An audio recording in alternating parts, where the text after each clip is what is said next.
हाथ कंगन को आरसी क्या, पढ़े लिखे को फारसी क्या। आज इस देश में जो है भ्रम की स्थिति पैदा नहीं होती। इस भ्रम की स्थिति के लिए चुनाव आयोग जिम्मेवार है। यह वोट की चोरी है, इलेक्शन की चोरी है और अंततः यह जो है कॉन्स्टिट्यूशन की चोरी है। चुनी हुई सरकार को चोरी करके अपनी सरकार बनाते थे। पहले अमित शाह के पिताजी विधायकों की चोरी करते थे, उसको रिजॉर्ट घुमाते थे। इलेक्शन कमीशन को प्रेस कॉन्फ्रेंस करने की जरूरत क्या पड़ जाती है और उसी दिन जब यात्रा आप लोगों की शुरू। देखिए, राहुल गांधी की वोटर अधिकार यात्रा, तेजस्वी यादव राहुल गांधी दोनों ही सड़कों पर हैं। युवा नेताओं की बात करें तो कांग्रेस के युवा नेता बिहार में सबसे ज्यादा जो एक्टिव नजर आ रहे हैं, कन्हैया कुमार हमारे साथ इस वक्त खास बातचीत के लिए हैं। कन्हैया जी, ये बताइए, आज तीसरा दिन है यात्रा का, रिस्पांस कैसा मिल रहा है आप लोगों को? देखिए, सिर्फ हम नहीं, पूरा बिहार अपने मताधिकार के सवाल पे सक्रिय हो चुका है।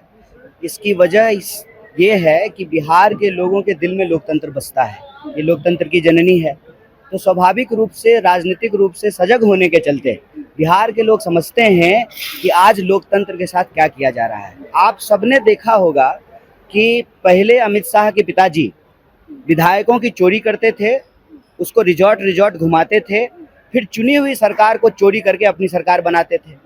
उसके बाद इन्होंने वोट की चोरी शुरू की और वोट की चोरी में यदि ये कामयाब हो गए तो अंततः ये संविधान की चोरी करेंगे। जो इनका सपना है, अब की बार 400 पार आएगा तो संविधान बदलेंगे।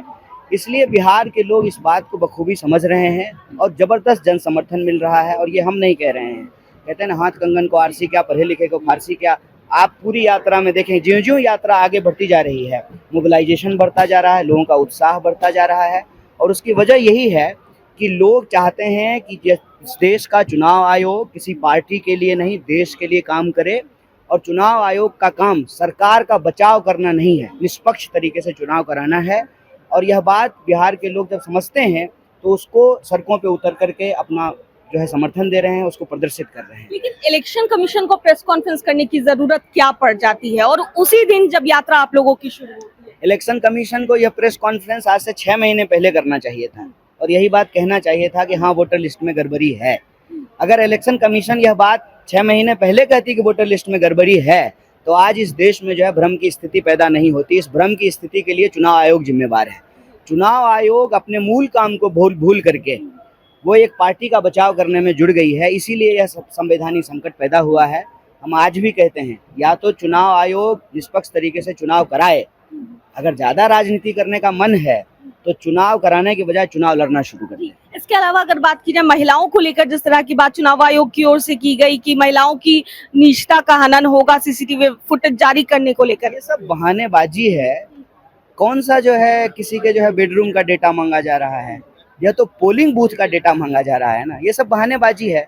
और आप देखिए कि सीसीटीवी फुटेज को स्टोर करने का जो कानून था उसको बदल दिया गया, मुख्य चुनाव आयोग को नियुक्त करने का जो कानून था उसको बदल दिया गया। इसीलिए हम कह रहे हैं कि यह वोट की चोरी है, इलेक्शन की चोरी है और अंततः यह जो कॉन्स्टिट्यूशन की चोरी है। प्रधानमंत्री आ रहे हैं कन्हैया जी, क्या कहेंगे? कहाँ आ रहे हैं?